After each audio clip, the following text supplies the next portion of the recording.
नमस्कार, मैं कमलेश कबीर आपका एक बार फिर स्वागत करता हूं इस नए एपिसोड में।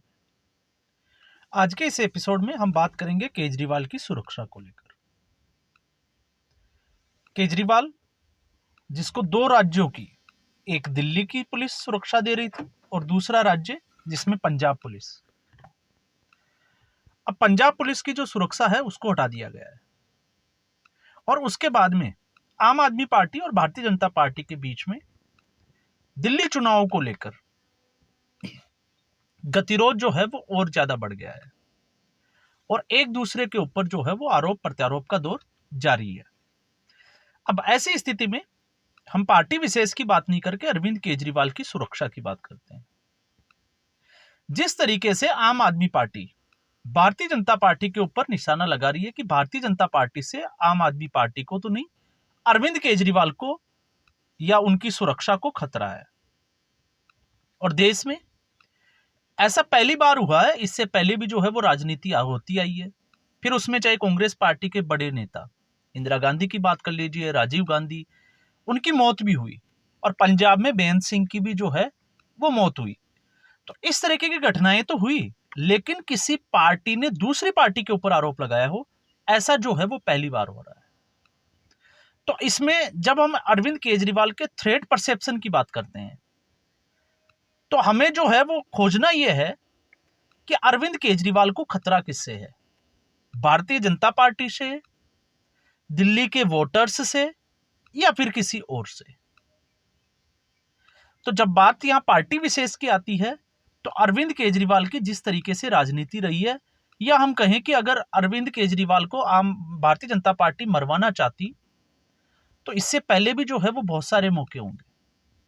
ऐसा नहीं है कि अब जो है वो चुनावों को लेकर ही भारतीय जनता पार्टी इतनी सक्रिय हुई होगी, तो इससे पहले भी जो है वो ऐसा कर सकती थी। और जहां बात करते हैं हम दिल्ली पुलिस की, क्योंकि ये आरोप इसलिए लगाया जा रहा है क्योंकि दिल्ली पुलिस गृह मंत्रालय के अंडर में आती है। तो अरविंद केजरीवाल तो पिछले 5 साल से उन्होंने जो है वो राजनीति में, अगर आप देखोगे तो काम दिल्ली के लिए कुछ नहीं किया।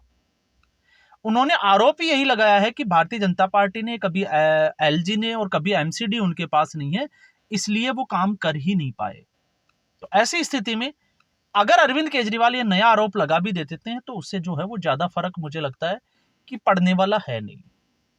और जहां दिल्ली पुलिस की बात आती है तो दिल्ली पुलिस देश की लगभग सभी पार्टियों को, अब सभी पार्टियों का मतलब फिर चाहे वो किसी भी पार्टी का हो, टीएमसी का हो, कांग्रेस पार्टी का हो, आम आदमी पार्टी का हो, समाजवादी पार्टी का हो, सभी पार्टियों के नेताओं को या थ्रेट परसेप्शन जब भी हुआ है तो दिल्ली में उनको सुरक्षा दी गई है। और सुरक्षा देने का काम किसने किया? दिल्ली की पुलिस ने या फिर पैरामिलिट्री फोर्सेस ने। तो ऐसी स्थिति में अरविंद केजरीवाल का ये जो नैरेटिव है इस तरीके का, वो भी जो है वो ध्वस्त हो जाता है। और जब हम बात करते हैं कि पंजाब से क्यों, तो पंजाब की जब बात की जाती है कि पंजाब के जो 22 कमांडो अरविंद केजरीवाल ने ले रखे थे। अब अरविंद केजरीवाल ने इसलिए ले रखे थे कि पंजाब में इस वक्त आम आदमी पार्टी की सरकार है। तो मजे की बात आप देखिए कि आम आदमी पार्टी के अरविंद केजरीवाल इस वक्त जो है वो मुख्यमंत्री नहीं है, एक्स चीफ मिनिस्टर है, और 2 राज्यों की पुलिस उनको Z+ सिक्योरिटी में सुरक्षा दे रही है। तो ऐसी स्थिति में जब अरविंद केजरीवाल ये कहते हैं कि उनको विकासपुरी में उनके ऊपर हमला हुआ, उसके बाद में आपने देखा 2-3 दिन पहले उनके ऊपर जो है वो पत्थर, काले झंडे दिखाए गए, कल भी जो है उनको भारी विरोध का सामना करना पड़ा। तो अरविंद केजरीवाल इससे ध्यान भटकाने के लिए, क्योंकि दिल्ली की जनता इस वक्त अगर आप देखोगे तो आम आदमी पार्टी से बहुत ज्यादा नाराज दिखाई देती है, और कई गलियों का आलम यह है, अगर आप वहां की जो है वो ग्राउंड रिपोर्टिंग करने वाले अगर किसी पत्रकार की या किसी यूट्यूबर के वीडियो देखोगे तो आपको सच्चाई का पता लग जाएगा। उस विरोध से ध्यान हटाने के लिए कि अरविंद केजरीवाल जो है वो जनता उनके साथ है, पब्लिक उनको जो है वो जिस तरीके से दौड़ा रही है वो नहीं है सच्चाई। सच्चाई ये है कि भारतीय जनता पार्टी के कार्यकर्ता जो है वो इस तरीके की घटनाओं को अंजाम दे रहे हैं। ये इस तरीके का नैरेटिव बनाना अरविंद केजरीवाल की फितरत का पहले भी हिस्सा रहा है। तो अब ऐसी स्थिति में बड़ा सवाल ये उठ जाता है कि जब आपने पंजाब पुलिस के उन कमांडोज को आपने अपने साथ ले लिया, आपकी सिक्योरिटी में रख लिया, तो फिर आपको उनकी मौजूदगी में हमला कैसे हो गया? मान लेते हैं दिल्ली पुलिस नाकाम है, दिल्ली पुलिस जो है वो नहीं कर पा रही है, तो फिर पंजाब पुलिस क्या कर रही है, उनकी उपस्थिति में भी आपको अगर कोई आके थप्पड़ मार जाए, आपके ऊपर पानी फेंक दे, आपके ऊपर स्याही फेंक दे, तो फिर पंजाब पुलिस की सुरक्षा के ऊपर भी तो जो है वो सवालिया निशान खड़ा हो जाता है। और जहां हम पंजाब पुलिस की बात करते हैं कि पंजाब पुलिस पर इतना भरोसा क्यों, तो फिर आपको याद रखना चाहिए प्रधानमंत्री वाली वो घटना, जब प्रधानमंत्री का पंजाब दौरा था और किस तरीके से प्रधानमंत्री के काफिले को घेर लिया गया था। तब भी तो पंजाब पुलिस थी, और पंजाब पुलिस के पास में जो है वो इस तरह के थ्रेटन के जो है वो पहले से भी जो है वो इनपुट्स थे। तो फिर ऐसी घटना को अंजाम कैसे दे दिया गया, और उसमें तो कितने लोगों के ऊपर जो है वो जांच की आंच पहुंची, वो भी सबको पता है। किस तरीके से उसमें पुलिस के जो अधिकारी थे वो इन्वॉल्व थे, जिनको पहले से पता था, जानबूझकर उस रूट पे जाने दिया। तो वो सारी कहानी आपके सामने है। पहला उदाहरण जो देश के प्रधानमंत्री के साथ। दूसरा उदाहरण की हम बात करते हैं। दूसरे उदाहरण पे जब हम जाते हैं तो आपने देखा होगा जिस तरीके से एक पूरे पुलिस थाने को जो है वो कब्जा कर लिया और अपने साथी को छुड़ा के ले गया। उसके भी तो पंजाब पुलिस के पास जो है वो थ्रेटन के, या पंजाब पुलिस के पास इस तरीके की इनपुट्स थी। तो फिर पंजाब पुलिस उसको रोकने में नाकामयाब कैसे हो गई। और फिर उसके बाद में आपने देखा जिस तरीके से और भी घटनाएं पंजाब में एक के बाद एक, स्पेशली अगर हम देखें तो लॉ एंड ऑर्डर की सिचुएशन को लेके, तो फिर यहां पर पंजाब पुलिस ही क्यों, क्योंकि सवालिया निशान तो दिल्ली पुलिस से ज्यादा जो है वो पंजाब पुलिस के ऊपर उठ रहे हैं। और जब हम बात करते हैं कि केजरीवाल की जो सिक्योरिटी है उसको थ्रेटन है, तो अभी आपने देखा होगा जिस तरीके से पन्नू ने भगवंत मान को जो धमकी दी है, और खुले तौर से धमकी दी है कि उनको भी बेअंत सिंह की तरह जो है वो मार दिया जाएगा। तो फिर आप जब हम इस एंगल पर आ जाते हैं तो फिर जो है वो आपको मामला समझ में आएगा कि मामला जो है वो है क्या। आखिर अरविंद केजरीवाल को डर किससे है। तो अरविंद केजरीवाल को डर, जब अरविंद केजरीवाल के बारे में कुमार विश्वास ये कहते हैं कि उनकी मुलाकात जो है वो खालिस्तानियों से होती है, वो खालिस्तानियों के घर जाते हैं, वहां रुकते हैं, तो आप अंदाजा लगा के देखिए कि फिर उस एंगल पे जो है वो बात क्यों नहीं होनी चाहिए। और पन्नू की जब हम बात करते हैं तो पन्नू ने तो साफ तौर से कहा है कि अरविंद केजरीवाल को लगभग जो है वो $16 मिलियन के आसपास जो है वो दिए गए।